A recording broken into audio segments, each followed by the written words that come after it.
Dignitas, and now we do have Alliance's Ake. How's it going, man? Hi, it's going great, thanks. So you guys just took a pretty convincing win there. Did you expect them to GG right when they did? Well, kinda, but like we had the Sylla on the safe lane, and that usually goes pretty well for us. Sure. And then we had the Ogre strat, and we only lost one game with it, and that was the start of the game versus Fnatic in the finals, which we could have won, but I don't know, it feels pretty strong, so I was confident we would win, actually. Yeah. Sure. At what point in the game did you feel that you were like guaranteed the win? Was it right when Sneyking dropped that chaotic offering and you were pretty much ready to take Rax? It was probably after the Roche fight when EGM led on a 3-man stun with the Lesh, so S4 could follow up with the RP, so that fight just went great for us. Yeah. Really, really good maneuver there, and obviously came out on top as a result of it. Just real quick, obviously you have limited time, but can you break down the previous 2 games for me? Obviously you did a really great draft and made your lanes work in game 3, but a little bit back and forth in the other 2. What do you think? The second game, it really didn't work out as we wanted. The duel in mid, like the cop, sure, we kept him down a bit, but he still got a lot more than the lane would have wanted it to go. Like the cop is pretty strong against that lane, I guess. So, and he bottle crowed a lot. Yeah, I don't know. Like they had good late game with the gyro as well, so it was hard for us to keep up with only Nikes. It's okay late game, but the gyro is so much stronger if you see on the whole team perspective. The first game, we had Chen and Bats, so I was pretty lucky with the creeps. The first game with the centaurs, so it fits really well with the Bat, and especially when he had 4 stuff, it was so easy for us to just combo and kill people off, and we had pretty good vision as well. So yeah, it was easy for us to just kill them one by one, and the Bat is of course great. So. Yeah, I mean that, especially that game 1 with the Chen creeps. Like you had those 2 or 3 creeps for half the game, and you just did so much work with them. It was extremely effective. How do you feel when you kind of not only get to play Chen, as it's commonly banned or picked, but also get some really great spawns when you're in the midst of playing them? Do you just kind of feel on top of the world there? Or? Yeah, like when we get Chen, I'm always super happy to be able to play it, because I played it for so many games. So especially since it's my favorite hero, I think he's so fun to play, that you can do so much if you compare it to other support heroes like Ogre. The last game, it's like I can just stand back and bloodlust a bit and then stun a bit, so it's not that big of a game. Like you can't change the game so much, but with Chen, with the sandbags, with the heal, with the mech, and with the creeps, it's just so much that you can do. So that's probably also why I enjoyed playing it from the start, because I like playing like heroes that you can do a bit extra with.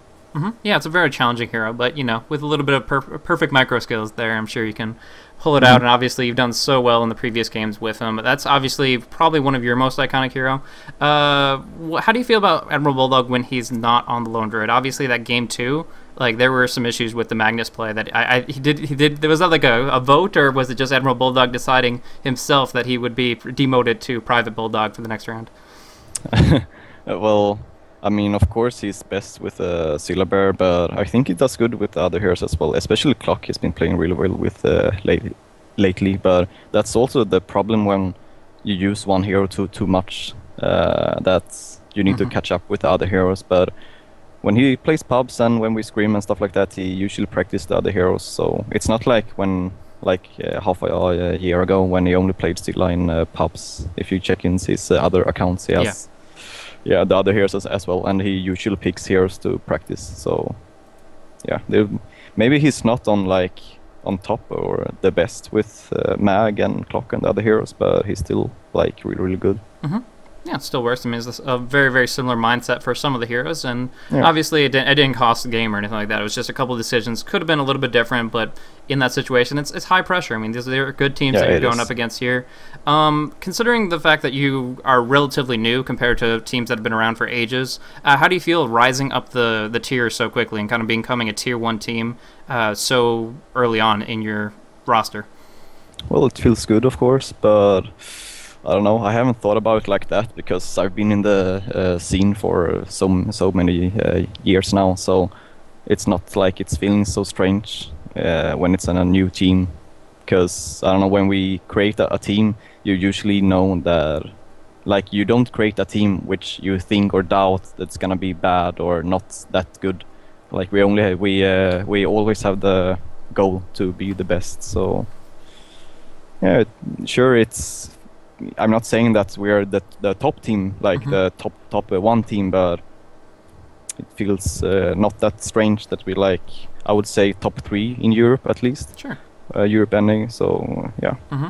Now, recently, IG actually received their invite to the International. Considering the fact that a lot of team players and viewers would consider you one of the top 3 teams in Europe, do you think that your invite will be coming pretty soon, or still just kind of crossing your fingers? I don't know. Well, of course, everyone hopes for it, but it's really hard to say. Like, it's not even sure that they are inviting the best team and then the second best or whatever. Sure. It might also be, like, of course, IG is maybe the best team right now, so I'm not saying that they aren't, but yeah, it's really hard to know, but I really hope that we'll receive one of the invites. Definitely, definitely.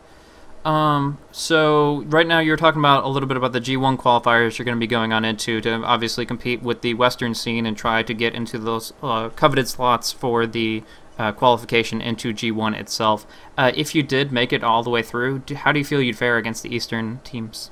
It's so hard to say because we haven't played against them even once. I played some scrims with CLG before TI2 and on TI2, of course, but other than that, like, there's been no interaction except LEG going there to play. So it's really hard to say. But right now we're just crossing our fingers to that we will win or play second in the qualifier to actually go there. It's like the biggest qualifier or tournament I've played, I think, in a long time. It means a lot to win it and even be able to go there. It would be so awesome. So just kind of a personal victory for you just to be there in the first place, really. Yeah, it really. And I don't know, it's just gonna be so much fun to be able to play them on LAN, and it's gonna be a really good experience before Tier 3. So you guys are having kind of a dynamic draft scenario where, like, you pick up these heroes that people don't see. I mean, Miranas and Spectres all over the place.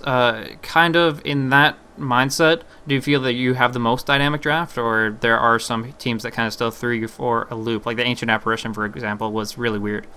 There are some teams that bring in some heroes like Warlock. I think it was Dignitas that played it first as well. Yeah, most. Yeah. So there are some innovative strats here and there, but I wouldn't say that we're like the most innovative team out there, but for sure one of the most, maybe, since we pick up a lot of different carries like DK and PA and stuff like that as well. So yeah, I guess. So do you have fun kind of playing for the more dynamic drafts? I mean, obviously you still like to kind of hit your bread and butter heroes, the Lone Druid and the Chen and stuff like that, but is it more enjoyable to play something that's a little off the wall, or do you kind of just prefer to stick to your stable core when you get the opportunity to do so? It is fun, but I also think that the surprise factor is like pretty big. Some teams that, I mean, the second game where we lost against Enigma, that's one of the heroes that you need to play against to just not what is called stack up, like to clump up to not being in his ultimate. And sure, it really sounds easy, but when you don't play it against it that much, if you just don't think about it for like 1 second, you can be stuck and the whole team fight is lost. So sure, it's fun to pick different heroes, but I think it's also really good for the game and to be on top. Sure. So I know your time is kind of pressed. If you do need to end up going, then just pretty much let me know at any point in time. But we do have plenty more questions available there. Like, what's changed since an alliance has gotten announced? As your sponsorship has been kind of revealed, is it still the same old where they're supporting you just as much as before, or are things moving more rapidly in a direction where you could be looking at things like your team house and stuff like that? It's pretty much the same. Yeah, sure. We've been t- talking about Team House and stuff like that more, but it's not like it changed anything when we revealed the sponsor. We still have the same contact with the sponsor, and we still get the same support and everything. So I just hope that we can get the Team House soon. It would improve our gameplay and team spirit a lot, I think, to be able to play on LAN every day. So I hope it's soon. Yeah. Okay. I mean, do you think things will change if that does come into play pretty soon? I think we will be a bit more stable and play better. I think, like, even if it's just a different feeling to be on LAN, where you can speak more directly to people and like up front and to discuss things, and you get a better schedule to practice since everyone sleeps in the same house and stuff like that. Sure. So kind of the day-to-day there, and kind of just back and forth, being a little bit more on the same page as far as on a personal level as much as in the game itself. So that's pretty cool. We can take one more question, then the game starts. Okay. What can we expect from you guys in the future? Like, as far as new picks that are coming out, Huskar and Drow, is that something you guys consider being a reliable pick? What do you guys have on the horizon as far as keeping things interesting? I guess Drow is gonna be picked a lot, or some. But other than that, you will see in our upcoming games. We had a lot of strats and stuff like that for the EMS Cup, but sure. we didn't really have time to use them. Yeah, not too many opportunities there, unfortunately. No. So yeah, you will see. Like, I can't really say anything, but the new heroes, sure, they will be maybe picked some, but yeah. Sure enough. Well, best of luck in your guys' practice sessions and moving on forward with the G1 qualifiers. And of course, now that you guys have qualified for the Premier League and the playoffs there, best of luck in that coming up this weekend. Thanks. Have a good one, man. Thank you. Do you want to give any shout-outs before you go? Shout out to the team, to Alliance, our sponsor, and Razer. And yeah, other than that, my team, my family, my girlfriend.